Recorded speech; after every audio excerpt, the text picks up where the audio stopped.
Tout le monde connaît plus ou moins Notion, mais très peu de personnes se rendent compte à quel point ça peut être une source de revenus très lucrative. Si tu me découvres à travers cette vidéo, je m'appelle Théo Gouman, je suis consultant sur Notion depuis 2021 et j'ai généré plus de 250 000 euros à travers différents business models et ça va être tout l'objet de cette vidéo justement. Je vais te partager toutes les erreurs que j'ai pu faire, qu'est-ce qui a été le plus rentable, qu'est-ce qui était moins intéressant. Comme ça, moi, tu vas pouvoir te lancer le plus rapidement possible et encaisser tes premiers revenus. Pour illustrer mes propos, j'ai évidemment créé un Notion que tu vois à l'écran qui va nous servir de tier list pour justement évaluer les 8 business models que j'ai pu tester, appliquer et sur lesquels j'ai un retour d'expérience à te partager. J'ai pas inclus évidemment ce qui n'était pas forcément pertinent, qui n'avait pas forcément trop de sens et sur lequel surtout je n'avais aucune opinion à te partager.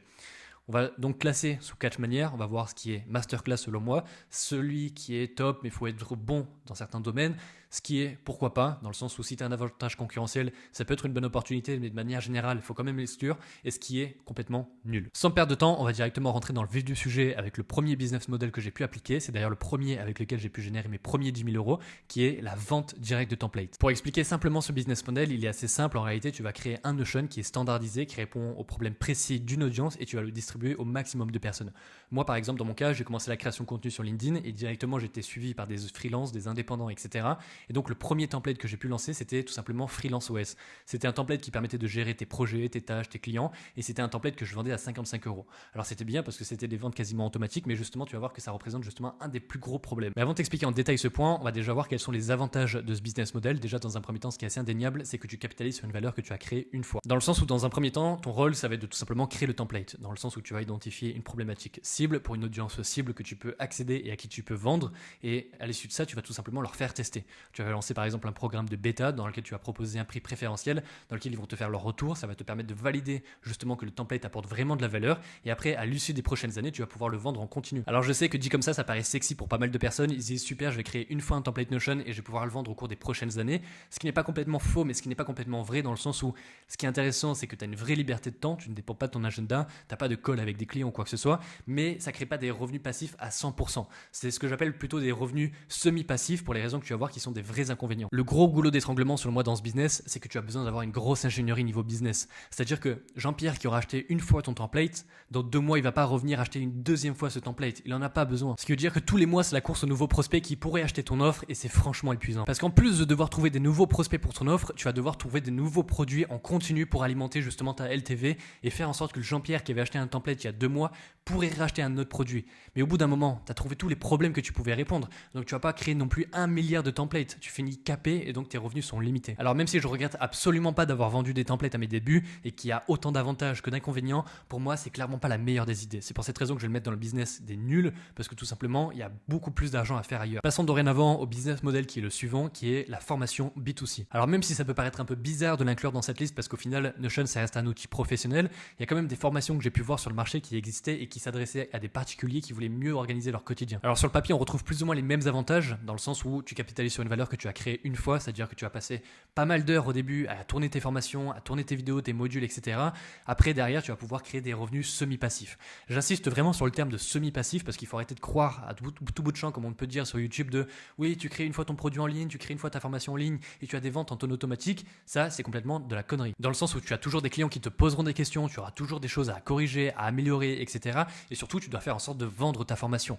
Donc tu dois faire de l'ADS au minimum, même si tu veux mettre le minimum d'efforts là-dedans. Tu dois recruter des commerciaux pour vendre cette formation. Tu dois faire de la création de contenu pour la vendre. Donc c'est pas non plus passif à 100%. Oui, la formation, elle se vend toute seule, c'est pas corrélé à ton temps, mais derrière, je mets des efforts marketing et d'acquisition pour faire en sorte qu'elle se vende quand même. Alors ok, même si sur le papier c'est sexy et qu'on a 2 beaux avantages d'avoir capitalisé sur ton produit et d'avoir des ventes semi-automatiques, il y a quand même 2 gros inconvénients. Ces 2 points sont quand même assez liés au final, dans le sens où c'est un problème de marché, dans le sens où au final, comme je le disais, Notion c'est quand même un outil qui s'adresse à des professionnels et je ne vois personne mettre 500 € sur la table pour une formation pour apprendre à organiser les sorties scolaires de ses enfants, à organiser sa liste de courses ou toutes ces choses qui sont un peu futiles et qui viennent du quotidien. Tu ne résous pas un problème qui est dur et qui permettra aux prospects de se dire ok, là je vais avoir un retour sur investissement qui est mesurable comme c'est la logique pour les entreprises. Là c'est un must to have mais c'est pas une nécessité en tout cas. C'est donc précisément pour cette raison qu'on va clore très rapidement le sujet sur le business de la formation en ligne dans le sens où pour moi c'est nul. Il n'y a pas un marché qui est suffisamment mûr qui répond justement à un gros problème. Tu vas plus galérer qu'autre chose. Par contre il y a un autre business model qui est assez similaire mais par contre c'est 2 mondes opposés et qui n'apportent pas les mêmes résultats. C'est la formation formation B2B. Ce qui fait le vrai contraste par rapport à la formation pour le B2C, c'est qu'ici avec le B2B, tu t'adresses à des professionnels, des personnes qui ont un vrai besoin et qui ont besoin de structurer leur activité. Donc ils verront un vrai retour sur investissement avec ta formation. Et en plus de ça, c'est un business qui a vraiment beaucoup de sens dans le cadre où quand j'accompagne des entreprises dans la création, donc c'est pas de la formation mais que je crée leur Notion, il y a quand même un référent Notion dans les équipes. C'est vraiment la personne qui maîtrise au quotidien l'outil et qui a besoin d'être formée. Donc là, il y a vraiment beaucoup de sens. Et en plus de ça, il y a des entreprises qui n'ont pas forcément envie d'externaliser à un consultant comme moi ou comme les élèves de ma formation, mais plutôt internaliser la compétence avec une personne qui va rester sur le long terme et qui sera vraiment compétente pour faire évoluer lui-même le Notion. C'est donc d'ailleurs pour cette raison qu'un des premiers avantages, c'est le fait que tu as des budgets qui sont bien plus importants parce qu'ils voient une vraie valeur à travers ta formation. Et ce qui accentue ce point justement, c'est que ce sont des professionnels. Donc ça veut dire qu'ils ont forcément des budgets à allouer pour de la formation pour les collaborateurs. Donc tu peux leur proposer un financement en UPCO ou en FAF. Donc pour toi, ça maximise les chances de closer. Et le dernier point qui est un avantage, c'est que pour avoir vu de l'intérieur comment fonctionnaient les entreprises et les prestations que j'ai pu leur délivrer, c'est que c'est toujours les mêmes besoins plus ou moins. C'est toujours de la gestion de projet, c'est toujours de la tâche, c'est toujours plus ou moins les mêmes choses avec une partie opérationnelle. Et donc ce qui fait que tu peux très vite standardiser ton programme pour faire en sorte que tu puisses le scaler le plus rapidement possible. Dans le sens où ça sera beaucoup plus lourd si demain tu devais repartir de zéro à chaque formation. Le seul inconvénient que je vois dans ce business, c'est qu'il faut être très bon en ciblage. Parce que les entreprises qui cherchent une formation sur Notion, ça court pas les rues non plus. Il y en a, ça existe évidemment, mais c'est ça qui est justement le point qui est le plus décisif, c'est qu'il faut que tu sois bon niveau business, que tu aies vraiment la vision pour justement savoir identifier les prospects qui pourront justement se permettre ça. Donc clairement, ce business, il est vraiment top, c'est vraiment une poule aux œufs d'or finalement par rapport au financement que tu peux proposer à ces entreprises, mais il y a quand même la nécessité d'être bon. C'est pas un premier business que tu lances en tant que débutant. Faut quand même connaître le monde de l'entreprise, faut quand même le côtoyer et savoir comment ça fonctionne. Donc c'est pour ça que je mettrai la formation B2B dans top, mais il faut être bon. Un autre business model qui est envisageable et que j'ai pu expérimenter à plusieurs reprises, c'est tout simplement la vente de licence. C'est très simple, en fait, c'est la même chose que quand tu vends du template en direct, sauf que la seule chose qui est différenciante ici, c'est que tout simplement, c'est pas toi qui le vends en direct. Tu vas trouver des partenaires sur lesquels tu vas pouvoir faire un effet de levier parce que tout simplement, ils auront une audience à qui distribuer et générer des ventes. Donc ce sont ça les deux premiers avantages de ce business parce que tu vas pouvoir capitaliser sur la valeur que tu crées une fois, tu vas pouvoir tout simplement le vendre avec l'audience des autres et donc tu vas faire effet de levier dessus. Tu n'auras pas besoin de créer du contenu, tu n'auras pas besoin de faire de la publicité, c'est lui qui en aura la responsabilité. Et c'est ça qui fait que tu crées des vrais revenus passifs parce que tu auras créé une fois ton template et après c'est plus ta responsabilité de faire en sorte d'avoir des ventes. Toi ton rôle, il est au départ, il est de créer le template et de trouver les partenaires qui vont le vendre à ta place. Par contre, il y a un vrai inconvénient qui a été la bête noire pour moi dans ce modèle, c'est tout simplement le fait de bien sélectionner son distributeur. Pour donner du contexte, moi j'ai expérimenté 4 fois ce modèle et ça a été à chaque fois un fiasco. Le point en fait, c'est qu'au départ, je faisais sur base de commission. Donc je disais, ok, on se tape dans la main, on fait 50-50 et on se partagera les revenus quand il y en aura. Mais vu qu'il n'y a pas d'argent qui est engagé, les personnes n'y mettent pas la même intensité que toi. Donc moi, ça veut dire que je passais des heures et des heures à créer le template, à faire quelque chose qui était vraiment qualitatif pour qu'au final les personnes soient démotivées. J'avais besoin de connaître leur métier pour justement créer un Notion qui était vraiment pertinent, mais ils ne partageaient pas les informations ou pire, dans la pire des situations, ils abandonnaient le projet en cours de route parce que ils n'avaient plus la même vision et ils voulaient faire autre chose. Donc je me retrouvais à chaque fois avec des projets qui étaient avortés parce que les personnes n'étaient pas engagées à 100% et la seule solution que j'ai retrouvée pour justement remédier à ce problème d'engagement parce qu'il n'y avait pas de coût financier pour eux, c'était de facturer des frais de setup. Ça leur permettait de s'engager à 100%. Moi, je recevais un paiement au début de la collaboration, ce qui fait que s'ils abandonnaient en cours de route, c'était pas très grave en réalité parce que c'était comme une prestation classique de service où je crée un Notion pour une entreprise et à partir du moment où on commençait à gagner de l'argent, et bien à partir de ce moment-là, les frais de setup se déduisaient des commissions qu'ils me devaient. Et une fois qu'on avait équilibré, et bien là, ils me reversaient les commissions. Donc selon moi, ça reste quand même un très bon business model. Il faut juste être très bon. Moi, j'avais pas le focus à 100% dessus parce que j'accompagnais des clients, j'avais les membres du Notion Club aussi à former. Donc je me mettais pas à 200% pour faire en sorte de sélectionner des bons profils. Je faisais avec les opportunités qui venaient à moi, des personnes qui me proposaient de le faire avec moi et ça marchait pas toujours. Donc ça reste quand même selon moi un bon business. Juste, il faut être bon justement pour sélectionner des bons profils et bien cadrés. Passons au business model qui est le suivant, donc le coaching. Donc très simple, tu fais du one-to-one avec des personnes ou alors du one-to-many par groupe et c'est très bien. Moi, c'est comme ça que j'ai commencé à gagner mes premiers euros avec Notion. J'avais closé une première personne qui était une assistante virtuelle que j'avais coachée pour 50 euros de l'heure. Après, j'avais eu mon deuxième client et j'avais augmenté à 100 euros de l'heure. Donc je suis d'accord, ça paraît très bien de facturer 50 à 100 euros de l'heure à tes débuts alors que tu viens tout juste de te lancer, que c'est tes premiers clients et que tu n'as pas non plus une expérience de dingue. Mais il y a quand même des critères qui sont ultra importants de garder en tête si tu veux vraiment que ce soit intéressant. Déjà, le premier, c'est vraiment sur cet aspect financier du taux horaire, c'est-à-dire de facturer 50 ou même 100 euros quand tu enlèves tes charges, que tu enlèves ton imposition, que tu enlèves tout ce que ça te coûte réellement, eh bien t'es pas si rentable que ça et en plus de ça, t'es bloqué avec ton agenda, ce qui est justement un des inconvénients principaux. Mais t'as quand même l'avantage d'avoir un travail quand même qui est relativement simple parce que les personnes qui prennent du coaching avec toi, c'est vraiment pour comprendre généralement les bases de Notion. Donc c'est vraiment un équilibre entre les deux où t'as un revenu qui est bien mais qu'il faut augmenter selon moi pour que ce soit vraiment une activité qui soit vraiment lucrative, parce que sinon tu vas créer juste une prison dorée dans laquelle tu vas t'enfermer avec un agenda qui te bloque chaque jour. Pour en plus de ça, derrière, batailler avec des prospects qui sont assez pénibles, parce que généralement c'est quand même des indépendants, des freelances qui voudront se former en coaching individuel, et donc ils n'auront pas un budget qui est ultra important. Des dirigeants d'entreprise, des PME, des PME, ils n'ont pas le temps de faire des coachings et c'est même pas leur souhait. Eux, ils veulent juste résoudre des problèmes. Donc c'est vraiment pour cette raison que ce business de coaching, je le mettrai dans pourquoi pas, parce qu'en soi, si tu arrives à vraiment bien valoriser ton taux horaire, ça peut être très intéressant. Si tu es à l'aise avec le fait en plus de ça d'avoir des créneaux qui sont planifiés dans ton agenda, moi je sais que personnellement, je préfère avoir vraiment la liberté d'avoir 0 créneau dans ma semaine, comme ça moi je me sens vraiment libre. Passons maintenant à un modèle que je connais très bien, qui est celui que j'applique maintenant depuis 2022 et qui m'a permis de générer plus des centaines de milliers d'euros, c'est la prestation de services pour les entreprises. Pour faire simple, l'enjeu de ce modèle, c'est de tout simplement devenir le partenaire de structuration d'entreprises qui sont en structuration, qui ont du chaos en interne, qui ont une organisation qui est complètement chaotique et qui ont besoin de se structurer pour gagner en efficacité et en organisation. Toi, ton rôle à travers ça, ça va être de tout simplement créer une solution sur mesure qui va justement répondre à leurs problématiques organisationnelles. Il y a 3 gros avantages avec ce modèle. Déjà, dans un premier temps, évidemment, c'est le fait que tu factures du high ticket, donc tu factures des milliers d'euros pour installer justement ces solutions chez des entreprises. Donc moi, par exemple, dans mon cas, le panier moyen que j'ai depuis plusieurs années, c'est 4000 à 4500 euros. Et je te rassure, en plus de ça, peut-être qu'il y a des personnes qui vont regarder cette vidéo qui vont se dire « Punaise, c'est énorme, je pensais pas qu'on pouvait facturer autant d'argent avec Notion. » Je te rassure que c'est ridicule. Je dis ça parce que c'est les faits réels que je donne de manière transparente, mais je connais des consultants Notion qui ont des projets à 15, 20 000 euros. Déjà, le point qui est à garder en tête ici, c'est que certaines personnes, quand ils vont m'écouter, vont se dire « C'est impossible de facturer de telles sommes à des entreprises. » Mais il faut bien garder une chose en tête, c'est que les entreprises ne payent pas de telles sommes pour du Notion.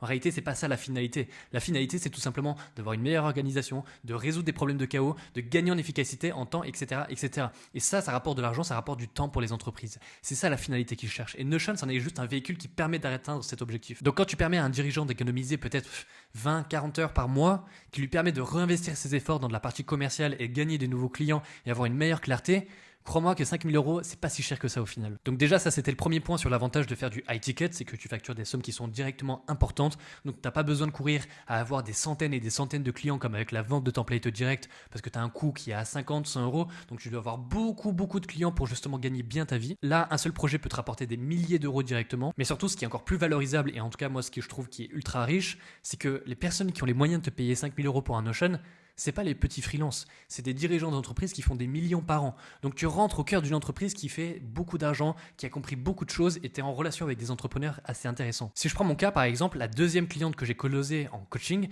c'était un cabinet de financement immobilier. Très vite, on a arrêté de faire du coaching justement parce qu'elle n'avait pas envie d'apprendre à faire du Notion. Elle s'en était rendue compte qu'au final, elle, ce qui était important, c'était juste d'avoir la solution à ses problèmes. Et par la suite, ce cabinet de financement immobilier à Paris, donc qui accompagnait des marchands de biens, des promoteurs immobiliers à financer leurs projets immobiliers, c'est devenu mes associés. Aujourd'hui, j'ai acheté un appartement à 330 000 euros dans le centre historique de Hyères, donc dans le sud de la France. Et tout ça, ça a été parce que justement, ça a été mes clients et ce sont devenus mes associés aujourd'hui avec lesquels on fait des opérations immobilières. Donc le point ici, c'est qu'en plus de gagner beaucoup d'argent grâce à Notion, ce qui est déjà une bonne chose, c'est que ça te sert de tremplin. Moi, en tout cas, personnellement, c'est comme ça que je le vois. C'est que j'ai toujours voulu faire de l'immobilier. J'étais freelance, donc évidemment, c'était très compliqué de me lancer dans l'immobilier. Je me suis dit, très bien, j'allais vendre du Notion à des professionnels de l'immobilier pour me créer un réseau autour de ça. Donc c'est ça la vraie richesse, parce que je crée du réseau et en plus de ça, je gagne de l'argent. On l'a compris, c'est très bien. Mais en plus de ça, je comprends surtout l'économie réelle. C'est-à-dire que, regarde, quand tu as voulu lancer ton premier business, peut-être, on avait tous la galère de trouver justement qu'est-ce qu'on allait faire, qu'est-ce qui rapporte de l'argent, qu'est-ce qui est vraiment pertinent ou quoi que ce soit. Quand tu comprends de l'intérieur comment fonctionne l'économie à travers ces entreprises que tu accompagnes, parce que tu deviens un vrai partenaire, tu échanges avec ces dirigeants au quotidien, tu vois les informations au cours de leur Notion, donc tu comprends justement comment fonctionne l'économie. Je vois des projets des fois dans des Notion qui sont à 60 000 euros. Je me dis, j'aurais jamais imaginé qu'il y avait des gens qui payaient de telles sommes pour ce genre d'activité. Donc ça me permet de comprendre vraiment comment les milliards qui sont circulés sur Terre chaque jour transitent. Qu'est-ce qui apporte la vraie valeur dans ce monde? Pourquoi les gens sont prêts à déplacer de telles sommes pour de tels services? Et c'est en accompagnement justement ces entreprises que je comprends vraiment comment fonctionne l'économie et là où justement il est bon d'être. Donc pour moi, c'est ça les 3 gros avantages de ce modèle et qui sont ultra valorisables quand tu lances ça en tant que premier business parce que tu comprends directement comment fonctionne l'économie, tu te crées directement un réseau ultra important et ça, c'est la plus grosse valeur que tu peux avoir parce que par exemple, c'est très bien de vendre des templates à 50 euros. Ok, tu as des notifications sur Stripe, tu peux aller voir des plages, quoi que ce soit, tu peux aller boire des cocktails au bord de la plage, etc. Mais derrière, tu ne crées aucun réseau. Et on sait tous ici que c'est la plus grande des valeurs qu'on peut avoir. Donc même si tout ça c'est bien beau, il y a quand même un inconvénient qui est quand même à garder en tête, je tiens à le souligner, c'est quand même le fait que tu vends ton temps. Après, il y a quand même une notion à avoir, c'est-à-dire que sur chacun des modèles que je présente, il y a quand même du temps qui est investi. La question qui se pose, c'est est-ce que tu es prêt à l'investir de cette manière? Est-ce que ça te gêne de bosser sur le projet de certains clients qui ne sont pas tes projets à toi? Moi, ma croyance par rapport à ça, personnellement, c'est que je préfère de loin bosser sur le projet de mes clients qui sont des personnes très riches, et je parle pas financièrement, mais en expérience, en réseau, etc., pour me créer vraiment une identité et m'imprégner dans le monde entrepreneurial, plutôt que siroter des cocktails au bord de la plage et faire 2000 € par mois parce que j'ai décidé de vendre des templates à 50 €. Donc tu l'as compris, c'est pour cette raison que la prestation de service pour moi, c'est masterclass et que je la recommande à toute personne qui veut se lancer en 2026 et même plus tard parce que ce sera la même chose de gagner vite de l'argent et de créer rapidement un réseau de manière assez facile. Alors je dis pas que c'est facile, que tout le monde peut le faire. Il y a quand même du travail à fournir, de l'intensité à mettre, mais c'est quand même quelque chose qui est à la portée de tous plus ou moins. Par la suite, on a le business model de l'audit. L'audit, tout simplement, c'est que tu vas rentrer dans les entreprises, tu vas voir justement comment fonctionne leur processus, tu vas voir quel est leur métier et tu vas faire un compte rendu justement des problématiques que tu as identifiées dans leur organisation, ce qui leur fait perdre du temps et donc de l'argent, et tu vas leur proposer justement les solutions et comment ils pourraient les mettre en place. Ce qui est intéressant ici, c'est que si tu as un très bon ciblage, tu peux vite facturer plusieurs milliers d'euros pour ces prestations. On le voit avec les cabinets conseils qui facturent très cher leurs audits. Donc même si c'est très bien quand tu arrives à justement toucher des belles boîtes qui ont des beaux budgets justement pour avoir uniquement un audit, j'y vois deux gros inconvénients. Déjà, dans un premier temps, tu ne t'adresses pas à la problématique principale du marché. C'est-à-dire que les entreprises, ils s'en foutent un peu juste d'avoir un document qui leur dit leurs problèmes. Généralement, ils ont conscience, ok, tu vas leur mettre en avant les solutions, mais eux, ce qui leur importe le plus, c'est que ces solutions soient mises en place et qu'on réponde réellement à leurs problématiques. Donc pour moi, c'est bien, mais c'est quand même en décalage avec la vraie problématique des entreprises et leurs vrais besoins.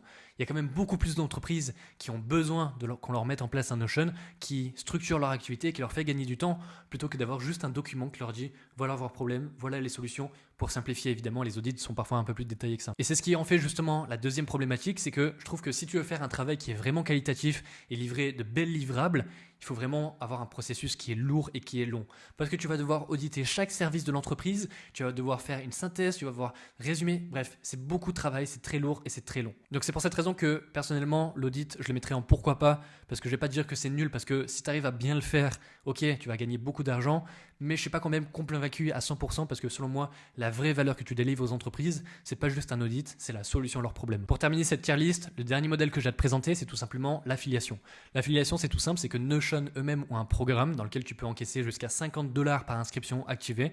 Donc dès lors qu'une personne est passée par ton lien affilié, eh bien tu vas pouvoir déclencher cette commission de 50 $ et ainsi tu vas avoir également 20% des revenus sur la première année. Donc ce qui est ultra intéressant ici, c'est que ce sont des vrais revenus passifs. La plupart du temps, quand on regarde les personnes par exemple qui font de l'affiliation, ils font des blogs par exemple. Peut-être que ce sera moins populaire avec l'IA, etc., avec des personnes qui font moins des recherches Google, mais historiquement, ça s'est quand même constitué sur des blogs qui sont très bien référencés sur Google, où ils placent leurs liens affiliés sur des comparateurs et ci et ça, et donc par ce fait, ils vont toucher des commissions sans rien trop faire en quelque sorte. Alors oui, il y a eu du travail au départ, mais une fois que ton système il est mis en place, les commissions elles tombent toutes seules. Mais surtout, là où je trouve que c'est ultra avantageux, c'est quand tu l'inscris dans une stratégie globale, que ce soit par exemple la licence de template, que ce soit la vente directe de template, que ce soit la prestation de service. Moi, personnellement, j'ai eu des projets où je facturais déjà 3 000 €, 4 000 € sur un projet et qu'en plus de ça, vu que c'était une équipe qui prenait directement le plan annuel et qu'ils étaient plusieurs, je touchais des commissions de 700 000 € de la part de Notion alors que j'avais juste guidé mon client à comment créer un compte Notion en lui glissant mon lien affilié. Donc voilà, quand tu arrives à l'inscrire justement dans une stratégie globale où tu as des personnes qui découvrent Notion, eh bien tu leur glisses leur lien affilié ou alors que tu as des clients que tu accompagnes et qui n'ont pas encore de compte, là c'est bête de ne pas glisser ton lien affilié parce que c'est des revenus entre guillemets gratuits. Le plus gros du travail il a été fait parce que c'était pas ça que tu vendais de base, c'était pas de l'affiliation, c'était des templates, de la prestation, etc. Donc c'est pas un effort supplémentaire de faire de l'affiliation.